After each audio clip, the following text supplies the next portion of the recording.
Hello, welcome to Papa Nick's Music. I am, as always, your host, Papa Nick Lewis, and today we are talking about, kinda, Rick Beato.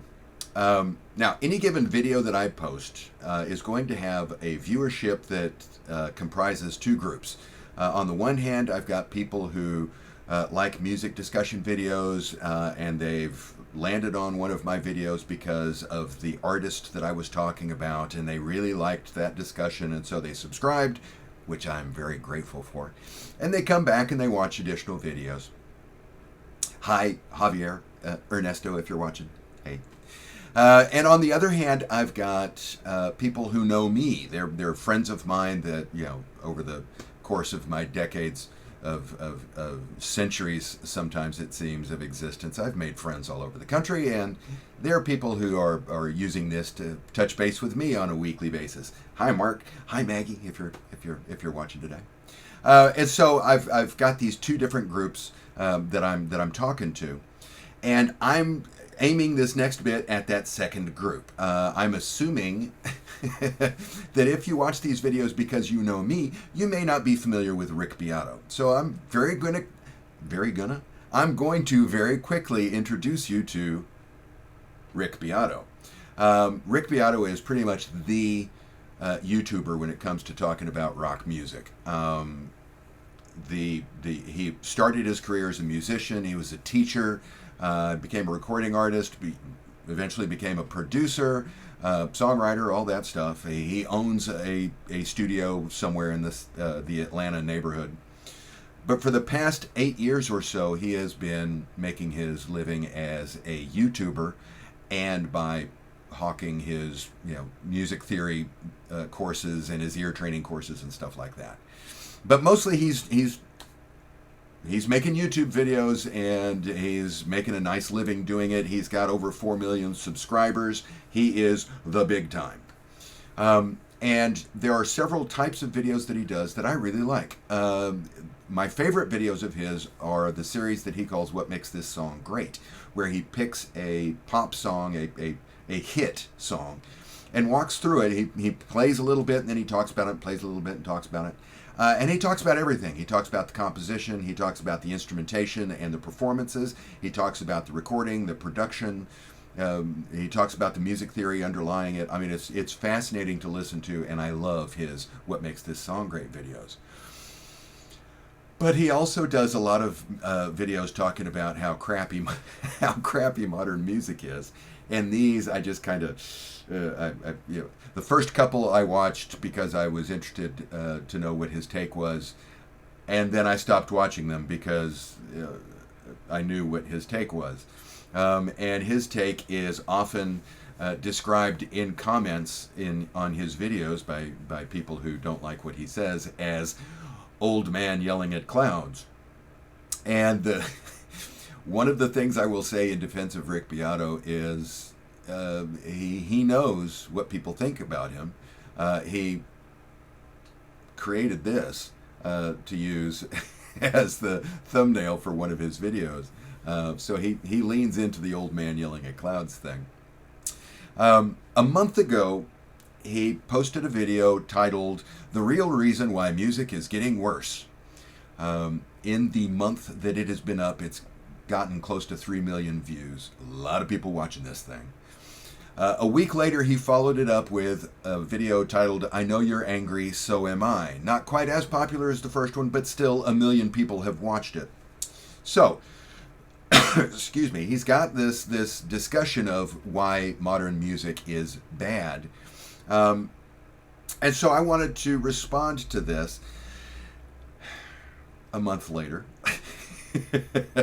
At the time, there were a lot of people who posted responses, who went through his argument point by point by point by point by point to talk about how unfounded it was. And then there were people responding to those videos point by point by point by point, talking about how they were full of shit. And there was this back and forth. And I don't want to get into the back and forth. I was originally going to get into the back and forth. I'm not going to now. I just want to talk about the larger point that Beato is trying to make. I want to talk about why I think his point is logically invalid. And I also want to talk about what I think about that major point. Okay, cool. So that first video, why the real reason why music is getting worse, and I'm reading that title every time because I don't want to get it wrong. He presents an argument, and his argument is that music is the current state of music, pop music, is that it is undervalued. And at this point, we need to make clear that when we use the word music in this conversation, what we're really talking about is recorded music, the recording industry. We're not talking about music in the grand scheme. We're talking about how people buy music, how people listen to music, the commerce of it. And his argument is that music is undervalued because music is too easy to make, he says, and because it is, also because B, music is too easy to consume. It's too easy to get your hands on it. Because it's too easy to make and because it's too easy to consume, it is undervalued. The market is oversaturated and all this stuff. I would argue that that's invalid. Of course I would. I think when he says that music is easy to make today compared to, say, 30, 40, 50 years ago, yes, no argument here on that. It is much easier to make music today than it has been in the past. I know this from personal experience because I have made and released CDs, and there's no way that 40, 50 years ago I could have done this. Yeah, music is easy to make. It's easy to record your own music today with digital recording. It's easy to mix and master your own recordings. It's easier to press those recordings if you want physical medium. It's easier to share that music, to distribute that music through streaming services every step of the way. Everything is easier today than it was 40, 50 years ago. So I agree that music is easier to make these days. Where I think we've got an issue here is when he says it's too easy to make. And I think that word too is very important. Music is too easy to make, he says. It's too easy to consume, he says. And because it is too easy, it is less valued. I think if we switch the word so in for too, music is so easy to make today, and it is so easy to consume, then this is now an argument that says that we value music more today than we ever have.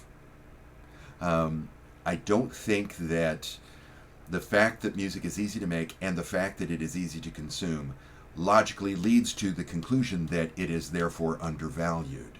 I'm not saying that it isn't I'm not saying he's wrong. I'm just saying I don't think the logic actually supports the point he's trying to make.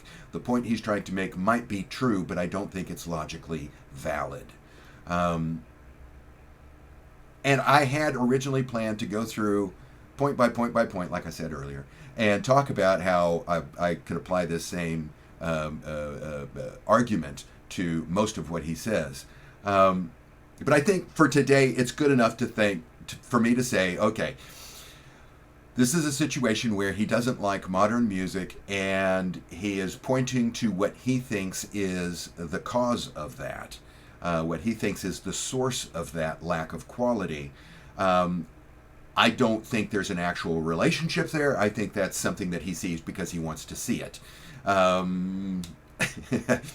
would argue that, yeah, music is easy to make today, and that means, for example, I can make it. I can release CDs. Music is easy to consume these days, and that makes everything better for me. I had a video that I posted here, I don't know, a couple of months ago now, about an album that I am obsessed with these days. Paul Williams, not the one you're thinking of, surf music. Paul Williams is a comedian and musician from New Zealand, and he recorded an album called Surf Music in 2018 that I have just recently found, and I love this album. I think it is fantastic. Yes, his vocals are pitch corrected. Yes, the drums are quantized and they are looped and all of that stuff. Yes, this is modern music. This is the exact kind of thing that Beato is bitching about. but I love it. It's fantastic music. It is so fantastic that I finally went to Bandcamp and bought not just surf music, but the two EPs that Paul Williams recorded earlier, and paid, because there's voluntary pricing. There's the base price that he's asking for, but you can pay him whatever you want. He was asking for roughly $5 American for each of these albums, and I paid him closer to 15. Yes, I paid 3 times what he was asking for these because I like the music that much. It's fantastic music. I can't say enough positive things about Paul Williams' surf music. Rick Beato and I agree on the facts of the situation. The facts are that music's easier to make today than it ever has been. The facts are that music's easier to consume now than it ever has been. If you've got a subscription to a streaming service, regardless of which streaming service you prefer, you have access to pretty much everything, not everything, but pretty much everything that's ever been recorded.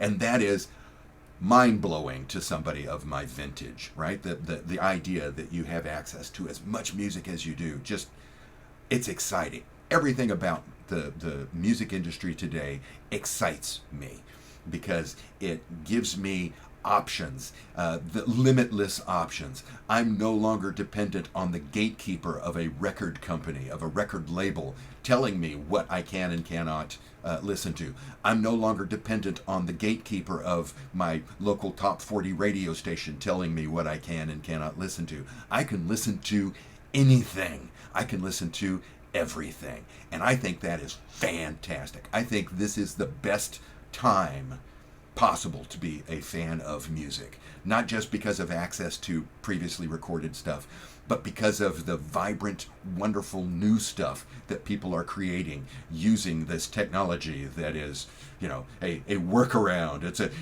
It's people use drum machines because they don't want to learn how to play their drums, and people quantize their songs because they don't want to try to learn how to play the whole thing in in a tempo. Nonsense. This is not a situation necessarily.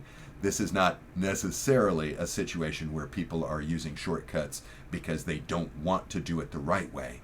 This is people using the technology that allows them to do things beyond what they were previously capable of doing. And that is artistry.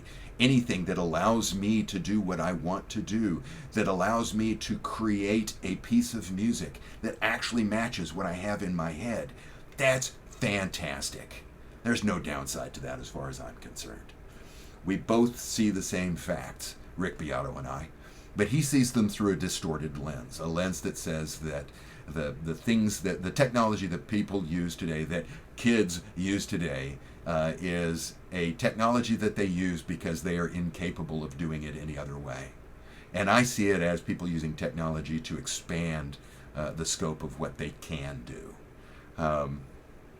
We see the same facts, but we see them through very different lenses.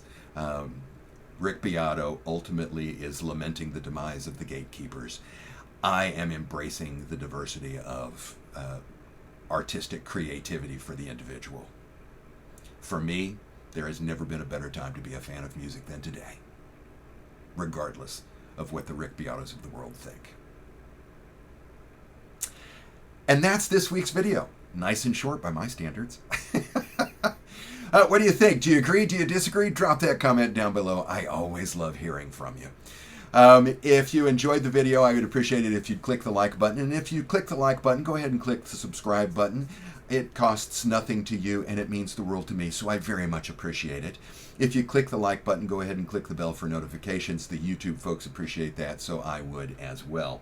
Thanks again for hanging out with me today, and I hope that the rest of your day is jubilant. See you soon.